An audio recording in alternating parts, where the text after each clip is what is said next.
Hello, everyone. I'm meeting today with Heidi Jensen, my senior colleague.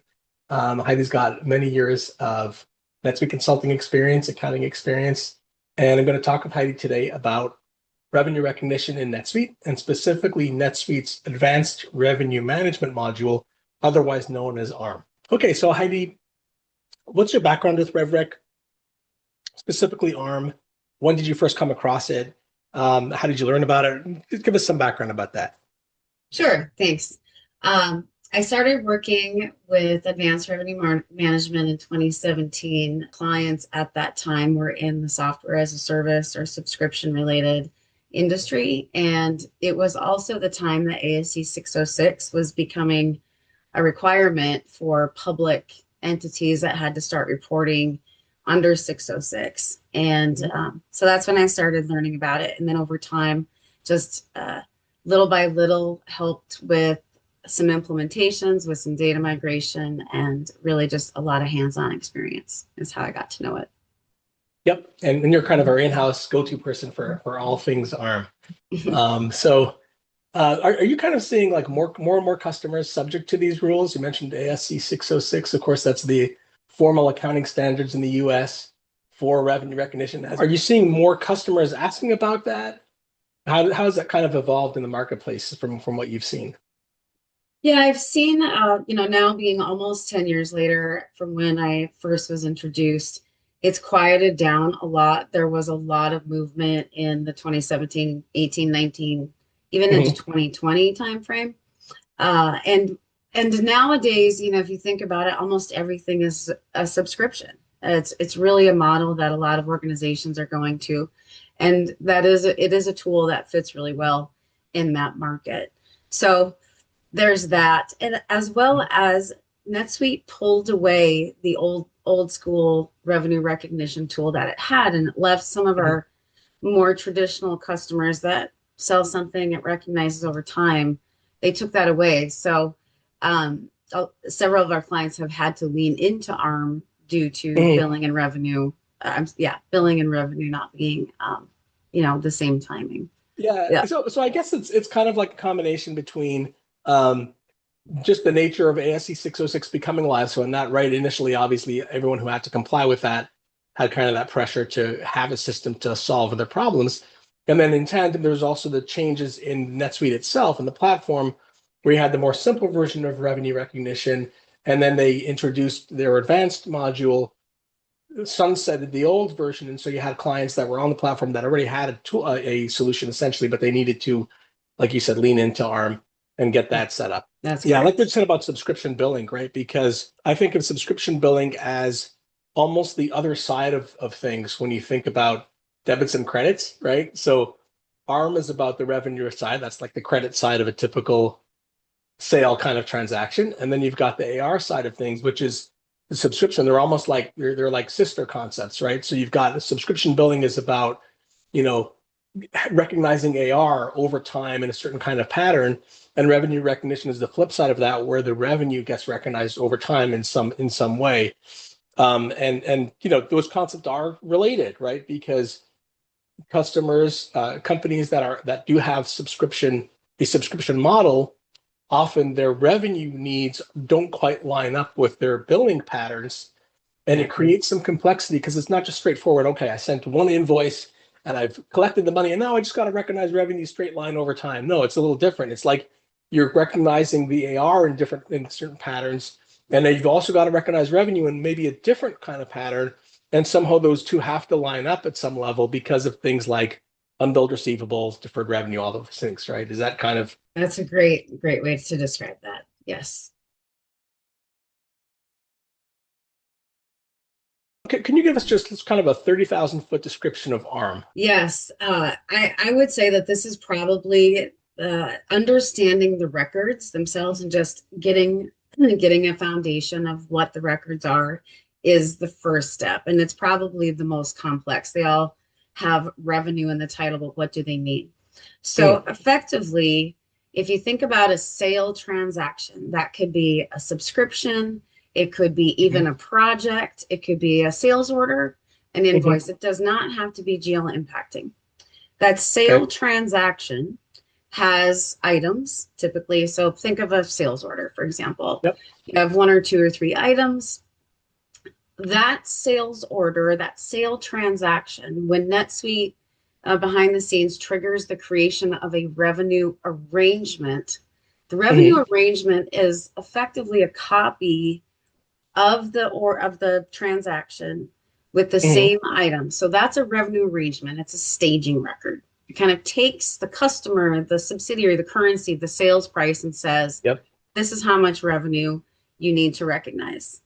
And Hmm. then, based on some other uh, rules and things, configuration in the background, the revenue elements, which are one for one with the items on your transaction. So you have a Hmm. sales order and you have items. You have a revenue arrangement with revenue elements. They're effectively Hmm. the same thing. But then the revenue arrangement's purpose is to figure out how much revenue you need to recognize for each element, depending on your rules, your price list, all of your configuration that you have set up in the background. And once Hmm. NetSuite has determined how much that is, the next thing that happens is there is a triggering event to tell the revenue element to create Hmm. a plan. And the plan is effectively exactly what is going to post to the general ledger at what Hmm. time. So you've got Okay. revenue arrangements with elements that create plans. Got it. Okay. And essentially the plan is kind of the step immediately before your actual GL posting revenue journal, right? That's right. So, and essentially, so like none of this is posting. It's all kind of staging records that are getting the system organized, determining what amounts need to be recognized and when, That's right. linked back to the original sale transaction, like you said. And then the plan is like just that record that says, okay, this is the exact amount we're going to recognize for this period related to this element, and all those links backwards. You've got it. That's Okay, right. cool. And are these so? In other words, correct me if I'm wrong about this. My understanding is you've got the item records on these sales. The item record is tagged in the elements themselves as well, right? Like you can see which item it was from the Correct. element. Okay, yeah. That's correct. And then, and so, but the thing that can be different about this, depending on the rule and the allocation kind of thing down here, which I want to talk a little more about, is that the amounts on these may not be the same amount that appears here on the source sale transaction. That's right. That's right. And that's And kind of that okay. But that's driven by all those rules and the configuration and how that's intended. So, is what you actually recognize is not necessarily the exact same amount that you see on the sale transaction for reasons that I want to just cover in a minute. But that's kind of the reason. That's kind of to me the main reason why you've got this layer of complexity. Because if I'm looking at this, not knowing anything about revenue, I would ask the question like, why couldn't I just create this plan off of the sale item directly? Or why couldn't I even just create this right off the sale? Okay, triggering your event, I got to have something that's going to tell it to recognize revenue. Why do I need any of this, right? And so I think part of that is because of this. A part of it is because of the fact that you've got to have often some kind of value calculation that needs to insert itself and to create I guess, to separate the the sale kind of oriented thing with what actually we have to recognize in revenue, right. maintaining the linkages, of course, and not completely separate, but it creates that space where there's different kinds of calculations that have to happen on the revenue side. Yes, you've Is that explained fair? it very well. The other advantage, I'm kind of jumping ahead a little bit, but one of the advantages of using ARM as well is that revenue arrangement can actually be merged with other revenue arrangements. So Mm, if you have a sale transaction and you have a separate sale transaction, and for some reason those need to be combined together for that allocation or recalculation of revenue, that adds even a greater reason to use advanced revenue management. But got it. ultimately, Gives it's more this power. revenue arrangement. That's right. That's Got right. it. Got it. Is that like kind of like change orders and things like that can be those types of scenarios? It Um, certainly could be. okay. Perhaps you build some items from a sales order, and down the road you create just a credit memo. You don't have a return Mm, authorization, or even if you right. did, you could Right. merge that together to net out what's been sold. and what I can revenue. see that. Yeah, I can see that. And then of course, so let's get into the fair value allocation conversation a bit, but that also, this will be a topic in here as well, I assume, because some of that allocation work may span, I suppose, more than one source sale record, right? So you may Yeah. have two different sales orders, and really, although for whatever business reason they're dividing those into, say, two sales orders, but in terms of the contract of what they have to fulfill to the customer, it's seen as all one package from the perspective of the ASC 606 rules to say, hey, you're really selling this all as one collective thing, even though you've broken it up into individual sale transactions. Right. You Okay. nailed it. You Okay. nailed That's it. you've taught me a lot, Heidi, over the years. Mhm. So so um so tell us a little about the fair value allocation. Imagine someone who's totally ignorant of ASC 606. What is this about? Why are we doing this? Sure, sure. So fair value is a concept that you have decided, perhaps with your auditors or your accounting firm, that when I sell this particular item, whatever item that is, the fair value, the market value of it, SSO is another, or SSP, is another way to say that it should be about this price. So you can have a specific fair value that is when I sell it for $100, but the fair value is 80, I need to allocate $20 from something else if I can to get the fair value up to 100 to Hmm. recognize that. There's the concept of a fair value range. So if, giving perhaps the salesperson some leverage to say, here's our list price, but we're going to discount it down here. Hmm. Within that range, we're not going to allocate carve in, carve out to or from that item. But Hmm. if it's over or under the minimum or maximum, then, or I said that backwards, but if it's over or under those Yeah. minimums or maximums, then we have to Yeah. carve in or carve out and allocate that revenue from the sale price to something else on Okay. the sale transaction. If I'm understanding correctly, is it true that fair value allocation is primarily around once the sales price of, if I let me take a step back here. So on the sales order itself, you've got different prices on each line on the source sale transaction. Mhm. And but from a fair value perspective, or from a, if we look at the sort of deal holistically, there's a sale, right? And then there's this sort of overview of what the whole package is that I'm selling. You can't heavily discount one item and then heavily mark Right, up a separate item, and then right. and you want revenue recognition to follow that. Like you're basically almost the same way that the timing of the AR and collection efforts can be different than when you need to recognize revenue. The prices and the sale values that I'm assigning to those sales items for purposes of AR collection may not fall in line with how the revenue recognition rules say I should be allocating it. That's right. That's That kind right. of thing, It's right? really it's a way to follow accounting rules and ensure that your books, I mean, ultimately what we're trying to do is represent truly a fair value for the item that you sold, whether you sold it for free or you gave it away as part of something Yep. else, right? That's really Yep. what 606 has been saying is Hmm. Hmm. you need to appropriately account for the revenue for each item, regardless of what you sold it for. Okay. So like, what have I really earned when I sold this product? But the overarching thing is it's never going to recognize more revenue than I'm actually going to bill for.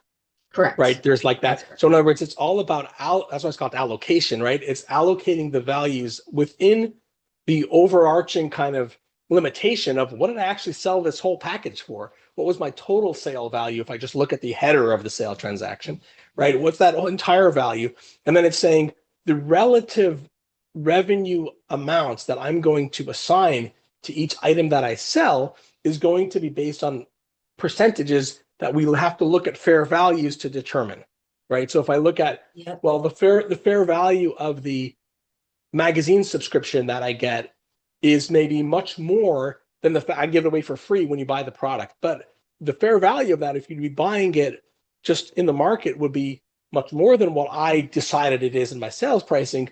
So you've got to, so ASC 606 wants me to allocate and say, well, the sale value or the revenue amount that I'm going to recognize against that is going to be in proportion to, if we look at all of the standalone selling prices or all of the fair values, it's going to be in proportion to what each weight is.